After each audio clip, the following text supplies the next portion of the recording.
신인간혁명 제12권 이케다 다이사쿠의 향.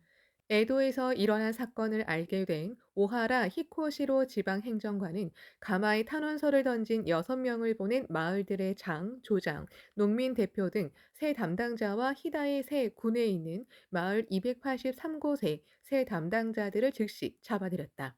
그리고는 에도에서 직소한 자는 히다 마을들의 전체 대표가 아니고 또 검진은 타당한 조치이기에 고충은 제기하지 않겠다는 문서를 강제로 만들게 하고 날인까지 받았다. 농민들이 모두 검지에 반대하면 지방행정관이 그 책임을 추궁당하게 된다. 오하라는 바로 그것을 두려워했던 것이다. 그와 마찬가지로 각 마을의 새 담당자들도 자신들이 받을 문책이 두려워서 지방행정관에게 굴복하고 말았다. 이것은 지위에 있는 자들이 자기 몸만을 사리는 비열한 배반이었다. 어느 세상이나 보신의 급급한 겁쟁이의 미봉책이야말로 악을 증대시킨다. 그러나 이 배반에 붕괴하며 가면이 날인을 거부한 사람도 있었다. 그 중심 인물 중 한 사람이 혼고 마을의 청년 젠쿠로였다. 절대 개죽음시키지 않겠다고 약속해놓고 이게 무슨 짓입니까?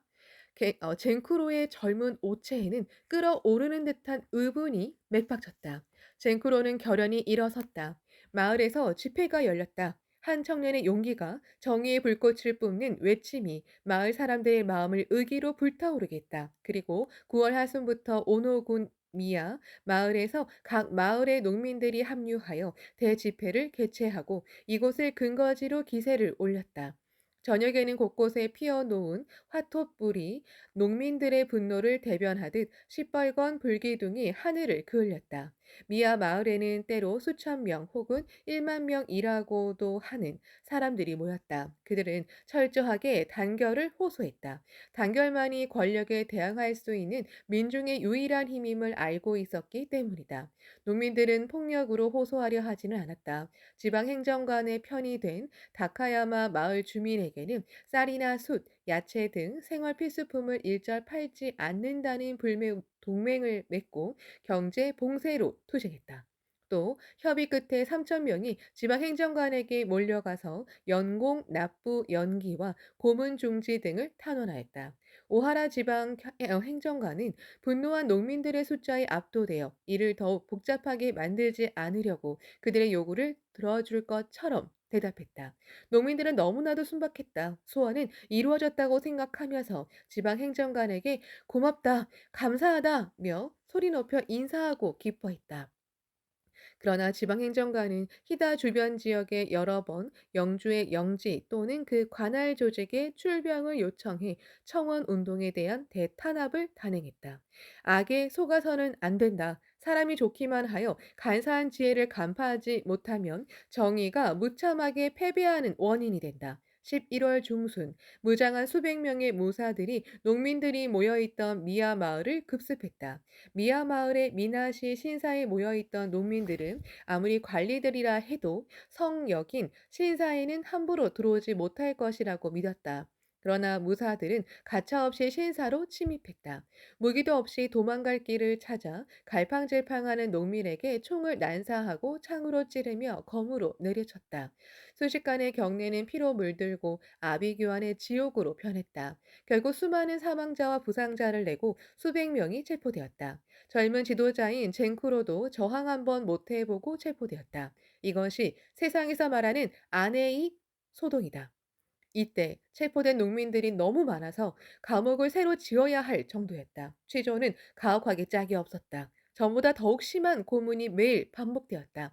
농민들이 오하라에게 진압된 지 약 1개월 뒤인 12월 18일, 에도에서 가마 탄원과 직소 탄원을 했던 마을 사람들이 처형되었다. 효수형에 처해진 그들의 머리는 소금에 절여져 연말이 가까워진 12월 27일 다카야마로 보내졌다. 농민들의 머리는 기류가와라 형장에 높이 매달렸다. 며칠 전부터 계속 내리던 눈은 이날 밤에 더욱 세차게 내렸다. 하지만 사람들은 억울하게 죽은 동료 농민들을 문상하기 위해 속속 형장을 찾았다. 자신들 때문에 무참하게 살해당한 동료의 모습을 본 마을 사람들의 가슴에는 슬픔과 분노와 절망이 교차했다. 눈으로 얼어붙은 눈에서 분노의 뜨거운 눈물이 흘러내렸다.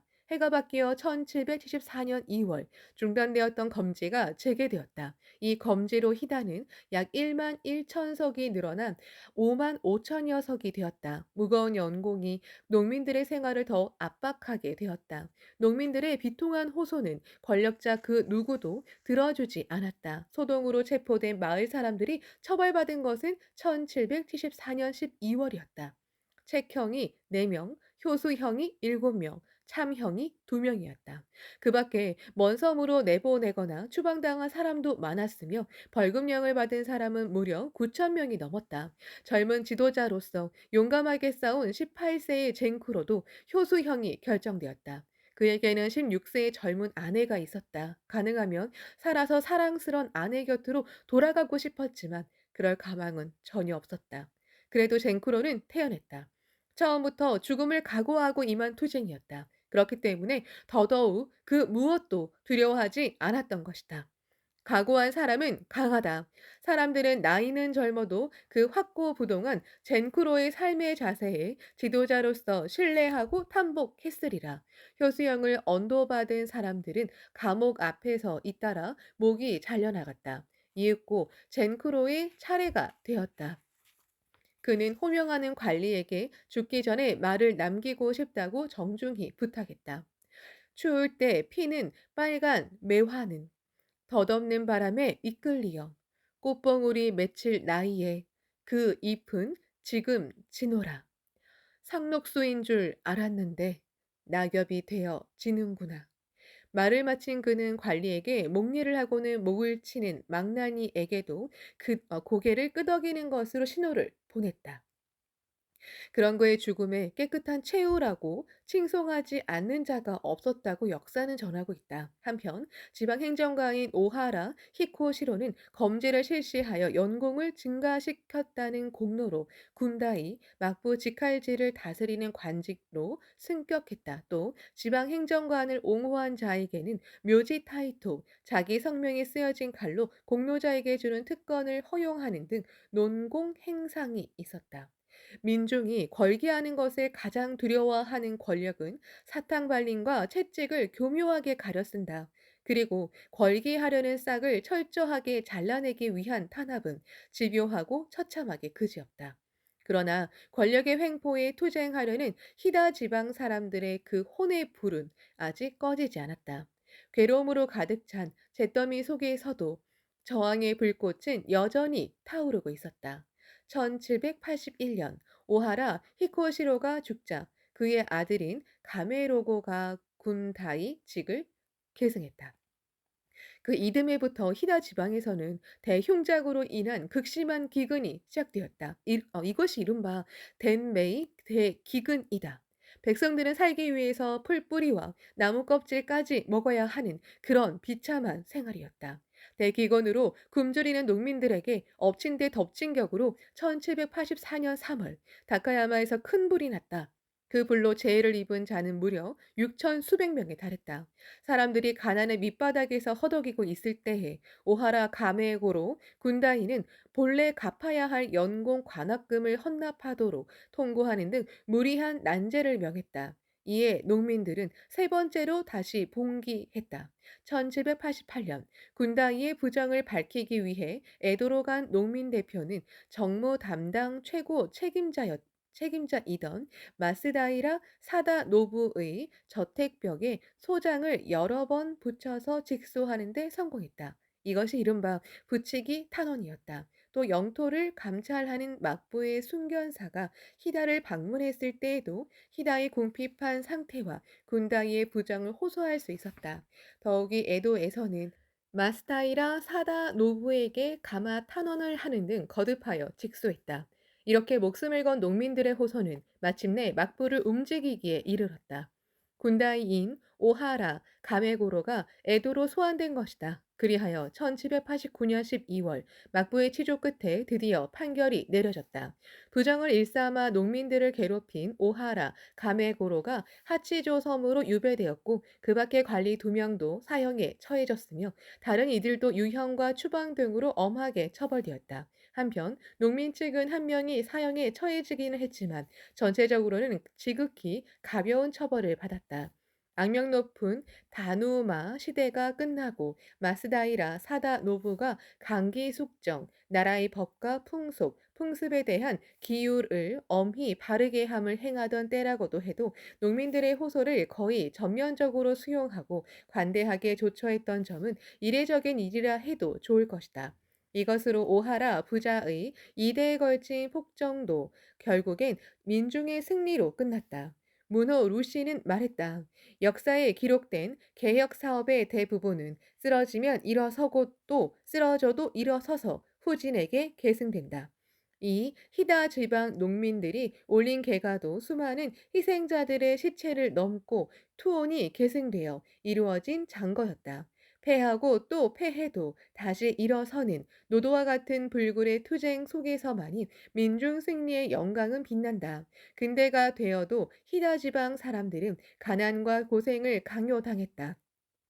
이 지방의 많은 소녀들은 보릿고개를 극복하기 위해 인근의 스, 스와 지방 등에 있는 제사, 누에고치나 솜으로 실을 만듦 공장으로 일을 나갔다.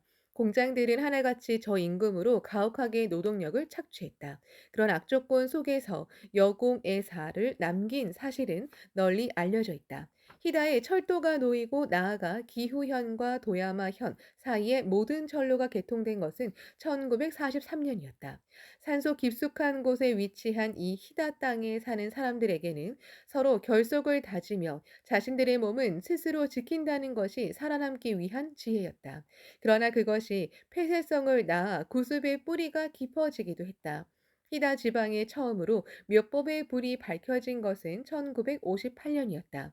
1960년에는 히다 지방의 첫 지구로 다카야마 지구가 탄생했고 1964년에는 히다 지부가 결성되었다. 그러나 자신들의 전통을 철저하게 지키려는 의식이 강한 이 고장의 풍습 때문에 혼교를 추진하는 데 많은 어려움이 따랐다. 학회에 입회한 사람은 온 마을 사람들에게 따돌림을 당하여 수도도 쓰지 못하는가 하면 부모에게 의절을 당하기까지 했다. 그래도 동지들은 포기하지 않았다. 히다의 숙명을 전환하여 행복이 꽃피는 마을로 만드는 것이 우리의 사명이다. 그러므로 어떤 고난이 닥쳐와도 좌절해서는 안 된다. 이렇게 스스로를 다잡은 동지들은 끈기 있고 힘차게 자신에서 광선유포의 길에 매진해왔다. 그리하여 야마모토 신이치가 다카야마를 방문하기 6개월 전인 1967년 2월에는 히다의 그토로 염원하던 총지부가 탄생했다. 지부장을 맡은 스치하타 요시조는 순박한 얼굴에 조금 작은 체구인 41세의 장년부였다. 스치하타는 히다의 농가 태생으로 생후 10개월 때 부친을 여의었다. 그 후로 어머니 혼자서 내 자녀를 열심히 키웠다. 어린 마음에도 그는 생각했다. 어머니를 조금이라도 편안하게 해 드리자. 스치아타는 어머니를 돕기 위해 7살 무렵부터 아침 일찍 일어나 풀베기를 했다. 익숙지 않은 들일에 낯을 사용하면서 손에 상처를 입는 경우도 허다했다. 스치아타 요시조는 18세가 되자 육군에 지원했다. 그의 형은 소년 항공병으로 전장에 나갔다가 전사했다. 형을 죽인 적을 쏴 죽이고 싶다는 복수심에서 군대에 지원했던 것이다. 그러나 입대 이듬해에 전쟁이 끝나버렸다. 스치아타는 할 수 없이 송근유 제조회사에 취직했다. 송근유는 소나무에서 짜낸 기름으로 용제나 방부제, 자동차 연료 등으로 널리 사용되었다. 그러나 그 회사의 경영 상태는 말이 아니었다. 산업이 발달하면서 대체 에너지가 개발되어 송근유의 수요가 날로 격감했던 것이다.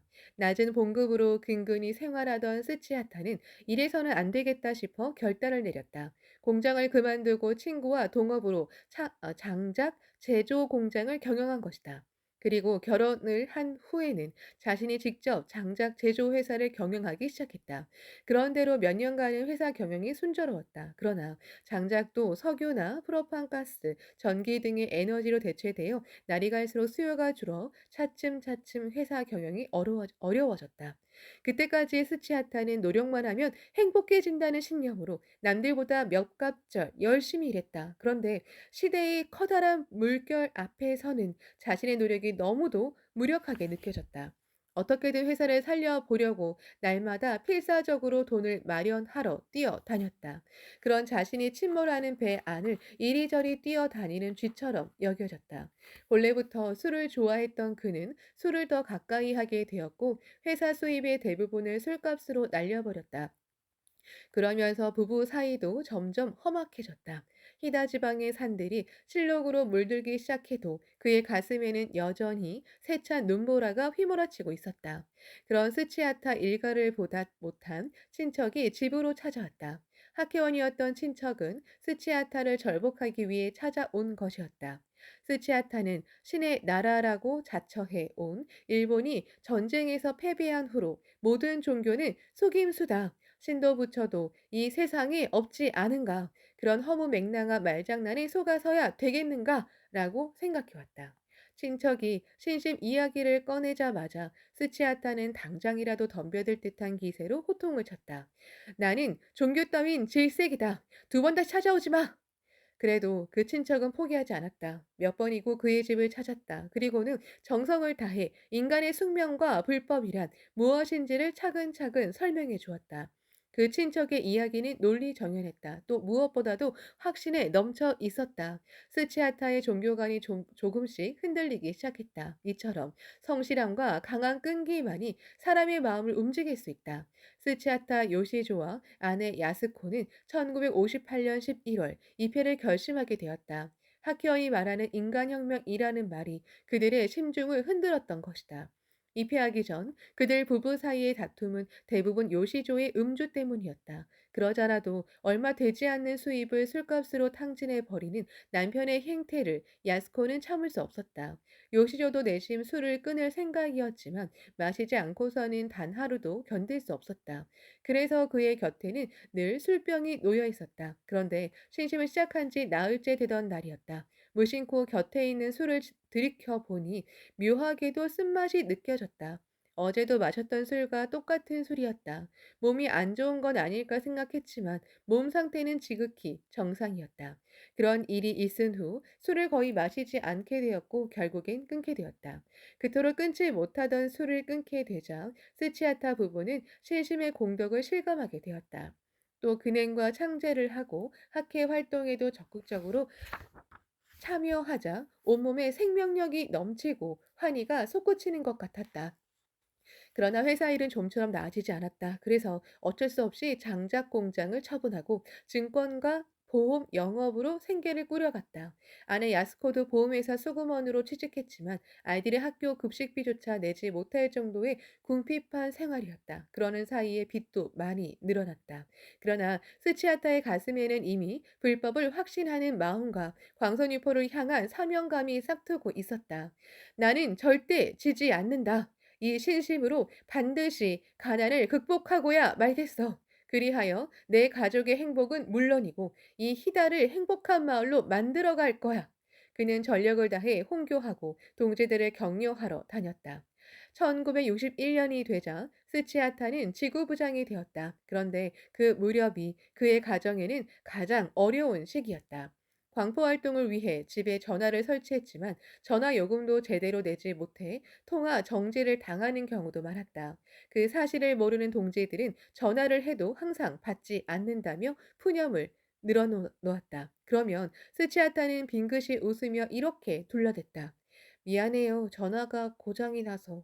스치아타 요시조에게 돈을 빌려준 채권자들은 어떻게든 돈을 받아내려고 자담회가 열리는 시간을 기다렸다가 집으로 들이닥쳤다. 그가 자담회 시간에는 절대로 피하거나 도망가지 못할 거라고 생각했기 때문이다. 그 때문에 스치아타는 자담회가 한창인 시간에 방안을 들락날락하며 빚쟁이들을 만나 며칠만 기다려달라고 간청해야만 했다. 이처럼 경제고의 숙명을 쉽게 전환할 수는 없었다. 스치아타는 묵묵히 계속해서 일에 열중했다. 물려받은 트럭으로 고철을 운반하는 일을 시작하였다. 말이 트럭이지 왼쪽 문이 닫히지 않아서 문과 사이드 브레이크를 줄로 연결하여 묶어두어야 할 정도의 고물차였다. 물론 속력이 제대로 나올 리도 없었다. 그러던 어느 날 메이신 고속도로를 달리던 중 교통경찰이 속도 위반이라며 차를 세웠다. 이 도로는 시속 50km 이상으로 달려야 하는데 그는 35km로 느릿느릿 달렸기 때문이다. 그 차는 고철을 실으면 최고 속력이 35km밖에 나오지 않았던 것이다. 스치아타는 그 고물 트럭을 몰고 의기양양하게 히다 지방의 산길을 누비고 다녔다.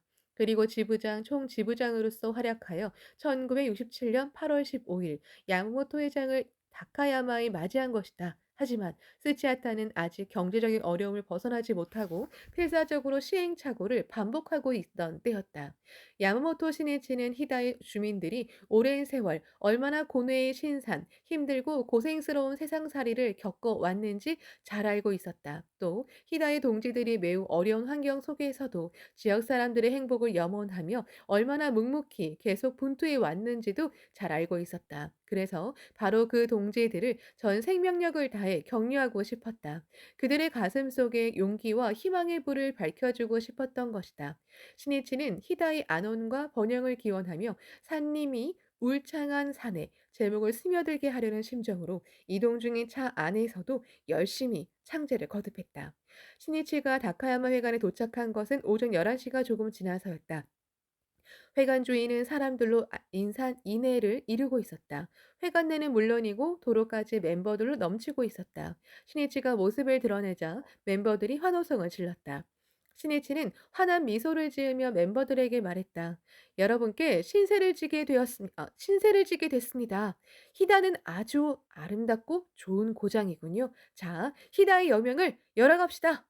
이윽고 엄숙하게 근행이 시작되었다. 그 방에는 냉방기가 없어서 선풍기를 돌리고 있었다. 그런데 장례를 가득 메운 참석자들의 열기로 실내 온도가 급상승하여 찌는 듯이 더웠다. 신이치도 온몸에 땀을 뻘뻘 흘리면서 근행했다. 근행에 이어 동행한 간부들의 인사가 끝나자 신이치는 간담하듯 이야기했다. 마침내 염원하던 희당이 오게 되었습니다. 여러분을 만나 뵙게 되어 대단히 기쁩니다. 또다시 환성이 터지고 큰 박수 소리가 장내를 뒤흔들었다. 그런데 오늘 8월 15일은 바로 그 비참한 전쟁이 끝난 종전 기념일입니다. 일본은 패전 상태에서 폐허를 딛고 일어나 오늘날의 번영을 이룩했습니다. 한 나라의 역사를 보면 온갖 일들이 수없이 많습니다. 또 개인의 일생 중에도 여러 가지 일이 있을 겁니다. 숱한 고난에도 부딪힐 것입니다.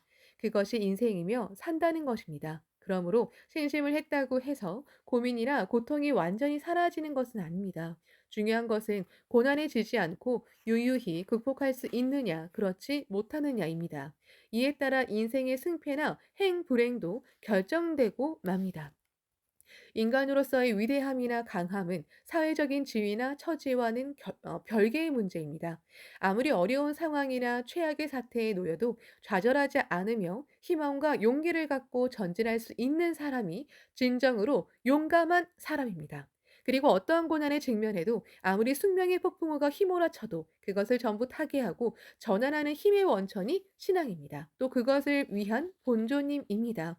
따라서 무슨 일이 있어도 생애 본조님을 계속 수지하고 학회에서 떠나지 않으며 끈기 있는 신심을 관철해 주십시오. 그렇게 하면 반드시 공덕의 꽃이 핍니다. 그 무엇에도 지지 않는 자기 자신을 만들고 무너지지 않는 행복을 구축할 수 있습니다. 말을 하는 신이치나 듣고 있는 참석자들의 얼굴에는 굵은 땀방울이 빛나고 있었다. 그러나 멤버들은 찜통 같은 더위에도 아랑곳하지 않고 눈동자를 반짝이며 진지한 자세로 신이치의 말을 경청했다. 신이치는 말을 이었다. 어서에는 사람의 마음이 견고하면 신의 가호도 반드시 강하다. 어서 1220쪽는 말씀이 있습니다. 신심의 마음이 강하면 강할수록 제천선신, 불법을 지키고 행복을 가져다 준다는 신들의 가호도 강해집니다. 본전님께는 무한한 불력과 법력이 갖추어져 있습니다. 그 대공덕을 끄집어내는 것은 대성인께서 말씀하신 대로 신심과 실천, 즉 실력과 행력입니다. 그런데 창제에 힘쓰면서도 이런 큰 소원은 이루어지지 않을 거야 라고 본전님의 힘을 의심하는 사람이 종종 있습니다. 안 된다는 생각으로 기원하고 있으니 그래서는 당연히 소원이 이루어질 리가 없지요. 여러분도 어차피 당신에게 부탁해봐야 들어주지도 않겠지만 한 번만 도와주십시오라는 말을 들으면 절대로 도와주지 않겠다고 생각해버릴 것입니다. 그러므로 본전님을 향한 순수하고 강한 신의 일념과 감사의 기원이 바로 공덕을 끄집어내는 요체가 됩니다. 본전님의 위대한 공동력이라는 측면에서 보면 여러분의 소원은 아주 작은 것입니다. 아무쪼록 더욱더 강하게 신심에 면려해 더욱더 큰 공덕을 받아 주십시오. 다음에 제가 올 때는 여성들은 멋있는 옷을 입고 남성들은 최고급 양복에다 번쩍거리는 새 차를 타고 이처럼 행복해졌습니다. 라고 말하며 달려와 주시기 바랍니다. 이 무렵 히다 지방의 멤버들 중에서 차를 가진 사람은 거의 없었다. 많은 회원들이 경제적인 어려움과 투쟁하고 있다. 그렇기 때문에 시니치의 말은 모두에게 꿈 같은 이야기로 여겨졌다. 그러나 그것이 희망의 광원이 되었다. 시니치는 이야기를 마치고 이렇게 제안했다. 오늘은 밖에도 많은 분들이 기다리고 있으니 지금 이 방에 계신 분들은 모두 밖으로 나가서 교대해 주셨으면 하는데 괜찮겠습니까? 모두 웃는 얼굴로 고개를 끄덕였다. 신이치는 근행을 하면서도 장내에 들어오지 못한 멤버들을 계속 걱정하고 있었다. 그럼 대단히 죄송합니다만 조용히 일어나 주십시오. 신이치의 역할은 이제 안내 담당으로 바뀌었다. 회관 안에 있던 멤버들이 퇴장하자 신이치는 텐마루까지 나가 밖에 있던 멤버들을 손짓으로 불렀다. 어서 안으로 들어오십시오. 순간 와 하는 환호성이 터져나왔다. 장내는 곧 만면에 웃음이 가득한 새로운 얼굴로 가득 찼다. 신이치는 새로운 멤버들과 함께 두 번째 근행을 시작했다. 그런데 신이치의 등 뒤에서 볼이 빨갛게 상기된 한 어린이가 열심히 창제를 하고 있었다. 마루야마 게이코라는 10살 된 소녀였다. 게이코는 지금 자신이 이 자리에 있다는 것이 꿈만 같았다. 게이코는 말문이 트이기 시작했을 때부터 신심에 면려하는 부모의 창제 소리를 들으며 자랐다. 그녀가 스스로 제목을 부르게 된 것은 학교에서 왕따를 당할까 걱정해서였다. 게이코가 갓난아기였을 때 선반 위에 있던 화분이 엉금엉금 기어다니던 게이코의 왼손 가운데 손가락으로 떨어져 부상을 입었다. 그 때문에 손가락을 자유롭게 쓰지 못하게 되었고 유치원에 들어가서도 왕따를 당했다. 주위 아이들은 게이코의 온전치 못한 손가락을 호기심 어린 눈으로 바라보며 철없는 말로 끊임없이 놀려댔다. 또래 아이들에게 계속해서 따돌림을 당하자 게이코는 자신의 왼손이 몹시 원망스러웠다. 게이코는 점차 말수가 적어지고 행동도 소극적이 되었다. 초등학교에 입학해서도 수업 중에 질문이나 대답을 하는 경우가 거의 없었다. 부모는 그런 게이코를 바라보며 이렇게 격려했다. 남을 차별하거나 괴롭히는 아이는 마음이 빈약한 아이란다. 열심히 창제를 하거라. 그렇게 하면 그런 일로 꺾이지 않는 강한 아이가 될 수 있단다. 또 여자부 선배도 거듭 격려해 주었다. 게이코 야마모토 선생님께서는 학교의 아들, 딸들은 사자의 자식이라고 말씀하셨어요. 용맹스러운 사자의 자식은 무슨 일이 있어도 울거나 푸념해서는 안 되지요. 게이코도 절대로 지지 말고 힘내요. 그 격려는 게이코에게 희망을 주었다. 게이코는 진지하게 기원했다. 그러자 용기가 솟아오르는 것을 느꼈다. 더 이상 울지 않겠다는 자신감도 생겼다. 게이코는 창제를 계속하면서 명랑함을 되찾았다. 수업 중에도 자신 있게 손을 들게 되었다. 그러는 사이에 게이코는 자신의 왼손 가운데 손가락이 자유지 못한 것에 크게 불편을 느끼지 않게 되었다. 여자부 선배는 게이코에게 야마모토 회장의 이야기를 자주 들려주었다. 야마모토 선생님은 사회의 평화와 사람들의 행복을 위해 세계를 뛰어다니고 계세요. 선생님은 내겐 인생의 스승이랍니다. 선배에게 이야기를 들으면서 게이코는 자신도 꼭 야마모토 회장을 만나고 싶다고 생각했다. 어떻게 하면 야마모토 선생님을 만날 수 있어요? 본전님께서 기원으로 이루어지지 않는 것은 없다고 하셨으니까 열심히 창제하면 반드시 만나 뵐 수 있을 거예요. 그 후로 게이코는 야마모토 스님을 만나게 해달라고 진지하게 창제를 시작했다. 그리고 며칠 전 지부장과 지부 부임부장을 맡고 있는 부모님의 대화 속에서 8월 15일에 야마모토 회장이 다카야마를 방문한다는 사실을 알게 되었다. 그때까지 게이코의 창제는 무려 150만 번에 이르고 있었다. 며칠 뒤에 야마모토 회장이 온다는 말을 듣자 게이코가 엄마에게 물었다. 엄마, 저도 그 회합에 갈 수 있나요? 안 돼. 그 회합에 어린이는 참석하지 못하게 되어 있단다. 너는 동생과 함께 집을 보고 있거라. 15일 아침이 되자 게이코의 부모는 회관으로 달려갔다. 게이코는 집에서 창제하고 있자니 어떻게든 야마모토 선생님을 만나고 싶어서 견딜 수 없었다. 잠깐만이라도 야마모토 선생님을 만나 뵙고 싶다. 그래, 회관으로 가는 국도에 서 있으면 선생님이 탄 차를 볼 수 있을지도 몰라. 가보자. 게이코는 집을 나섰다. 30분 정도 걸어서 겨우 국도에 도착했다. 회관이 있는 쪽으로 조금 더 가까이 가보려고 국도를 따라 걸어갔다. 멀리 운동장에 수많은 사람들이 줄지어 서 있는 것이 보였다. 모두가 야마모토 선생님을 기다리는 학회원인 것 같았다. 그곳은 다카야마 회관으로 가는 멤버들의 대기 장소였던 것이다. 게이코는 어머니와 한 약속이 떠올라 부모님과 마주치지 않으려고 나무 그늘에 몸을 숨겼다. 그런데 안내 담당을 맡은 청년에게 들키고 말았다. 학생도 어서 행렬로 들어와 줄을 서야지. 잠시 후 대기에 있던 멤버들이 다카야마 회관을 향해 이동하기 시작했다. 마루야마 게이코는 엄마 말씀을 어기고 이곳으로 와 버린 것이 마음에 걸렸다. 그러나 늘어선 줄이 움직이기 시작하자 자기만 줄에서 빠져나와 집으로 돌아갈 수 없어 어쩔 수 없이 줄을 따라 걸어갔다. 혹시 부모님과 마주치지는 않을까 생각하니 가슴이 두근거렸다.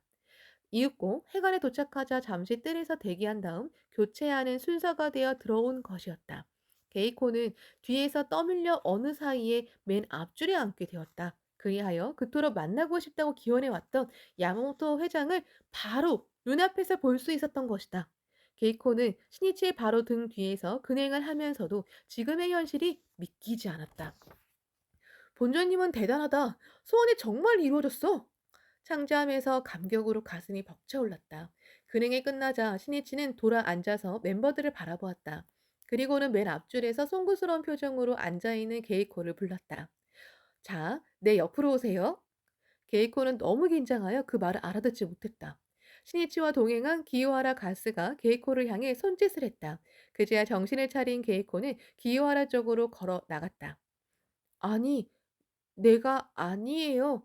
야마모토 선생님이 옆으로 오라고 말씀하신 거예요. 그 말에 장내에는 밝은 웃음이 번졌다.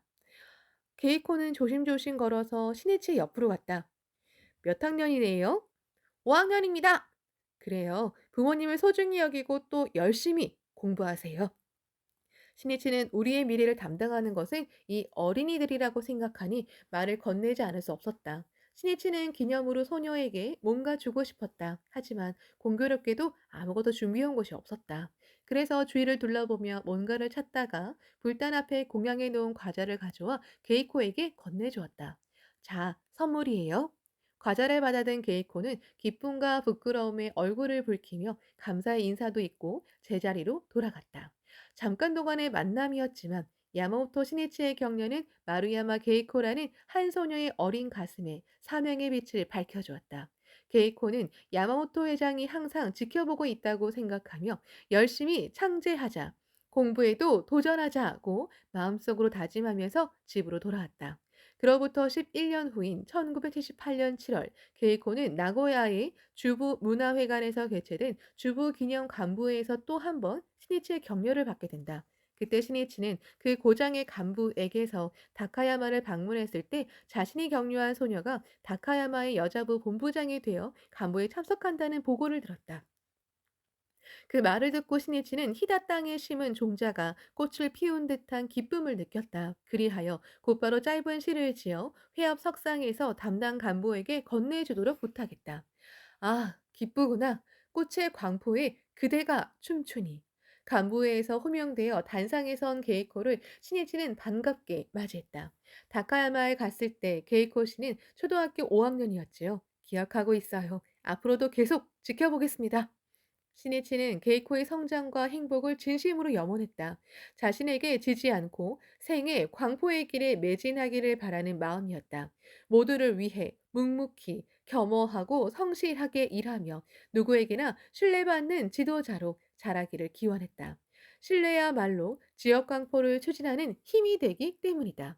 다카야마 회관에서 시니치는 혼신을 다하는 심정으로 멤버들에게 말하면서 지도를 거듭했다. 냉방기가 없는 사람들로 가득 찬 방 안은 창문을 활짝 열어놓아도 한증막처럼 무더웠다. 동지들을 계속해서 격려하는 신이치의 몸은 땀으로 흠뻑 절여서 가벼운 현기증을 느낄 정도였다. 그러나 그는 있는 힘을 다 짜내듯이 모두에게 말했다. 여러분의 손으로 반드시 히다의 행복의 화원을 또 인간 공화의 고향을 구축해 주십시오. 이 정도의 동지들이 진정한 자각과 함께 일어서면 반드시 이룰 수 있습니다. 나는 그것을 단언하는 바입니다. 끝으로 신이치는 이런 말로 이야기를 끝맺었다. 나는 여러분을 영원히 잊지 않겠습니다. 히다에 자주 올 수는 없지만 여러분의 건강과 장수, 그리고 각 가정과 히다 지역의 번영을 기원하고 있습니다. 제목을 계속 보내겠습니다. 건강하십시오. 신이치가 다카야마 회관을 떠난 것은 오후 2시가 지나서였다. 하늘에는 불덩이 같은 여름 태양이 불타고 있었으며 날씨는 찌는 듯이 더웠다. 그러나 멤버들은 시원한 냉수로 샤워한 것 같은 상쾌함을 느꼈다. 양풍, 서늘한 바람이 생기를 되살아나게 하듯이 신이치와의 만남이 새로운 활력을 불러 일으켰던 것이다. 그런데 히다는 바로 이 무렵부터 관광 명소로 인기를 모아 비약적인 발전을 이루게 된다. 해당 관청에서도 본격적으로 관광에 힘을 쏟기 시작해 그 해에는 다카야마시의 관광 홍보 영화도 만들어졌다. 더욱이 그 이듬해에는 다카야마 지구가 주부권 도시개발 구역으로 지정되어 국가 보조로 도로 정비 등의 대대적인 개발이 추진되었다. 그리하여 에도 시대의 군다이와 지방 행정관의 집무소인 다카야마진의 가옥을 비롯해 여러 문화유산을 가진 다카야마시와 목재를 합각 지붕 위의 양옆에 박공으로 팔자 모양을 이루고 있는 가구로 어긋새긴 합장조, 지붕 건축 양식이 발달된 시리카와 마을 등이 마음의 고향으로 각광받게 되었다. 또 무엇보다도 히다 지방의 풍광명미, 자연의 경치가 맑고 아름다움, 한 대자연이 수많은 사람들을 매료시켰다. 다카야마시만 보아도 시니치가 방문하기 한 해 전인 1966년에는 관광객이 연간 약 19만 명에 불과했으나 1968년에는 그 두 배인 38만 명으로 증가했다. 그리고 1914년에는 약 200만 명의 관광객이 찾았고 이후로 오늘날에 이르기까지 일본 유수의 관광지로 각광받고 있다. 이러한 번영의 이면에는 지역 발전을 자신의 사명으로 삼아 기원해 온 수많은 동지들의 지혜와 헌신이 빛나고 있다. 예부터 마을에 계승되어 온 전통 문화를 부흥시키기 위해 사립학원을 발족시킨 부인부도 있었다. 마을 여관조합의 조합장이나 연합번영회의 회장, 마을의 사회교육위원회의 위원 등이 되어 지역 발전을 위해 진력한 학회원도 적지 않았다. 이윽고 히다의 사나이는 공덕의 꽃들이 향기를 뽐내며 피어올랐다. 총 지부장인 스치아타 요시조도 훗날 새롭게 시작한 운송 관련 사업이 궤도에 올라 생활도 안정되고 후계자도 많이 나와 의기양양하게 히다의 광포를 위해 계속해서 달렸다. 여간업으로 성공을 거둔 사람도 있었다. 가정 불화나 병을 극복한 사람도 있었다. 이처럼 그들은 신심을 통해 저마다 훌륭한 행복의 화원을 이루어갔다. 마을 재건과 지역 활성화는 어디든 절실한 문제이지만 특히 인구가 적은 마을이나 산간 지역 등에서는 존망을 건 커다란 당면 과제일 것이다. 그러나 주민들이 그 땅에 실망하고 체념하고 있는 한 지역의 번영은 있을 수 없다.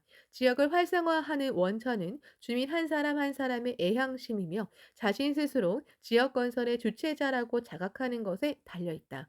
이른바 주민의 마음이 활성화하는 데 바로 그 열쇠가 있는 것이다. 대성인께서는 말씀하셨다. 지금 니치렌 등의 동류, 남묘, 호랭개교라고 봉창하는 자의 주처는 산곡, 광야, 개적, 광토이며 어서 781쪽. 어떠한 곳일지라도 우리가 신심에 멸려하는 그 장소가 바로 부처가 있는 적강토가 된다. 그러므로 창가의 동지들은 현실을 떠나 저 머나먼 곳에서 이상과 행복을 추구하는 것이 아니라 자신이 있는 그 땅이야말로 본래 보토라는 신념으로 굳세게 살아왔다. 그리하여 어떠한 역경 속에서도 자신의 지역을 자랑스러운 이상향으로 바꾸고 행복의 깃발과 승리의 깃발을 확고히 세우는 것을 인생 철학으로 삼으며 자신의 사명으로 삼아왔다. 지역의 번영은 사람들의 일념을 전환하여 마음이라는 토양을 일구는 것에서부터 시작된다. 거기에 강한 향토애가 뿌리 내리고 향상이라는 수목이 번성하여 지혜의 꽃이 피고 지역은 아름다운 행복의 옥야가 되기 때문이다. 또 이를 위한 것이 바로 창가 운동이다.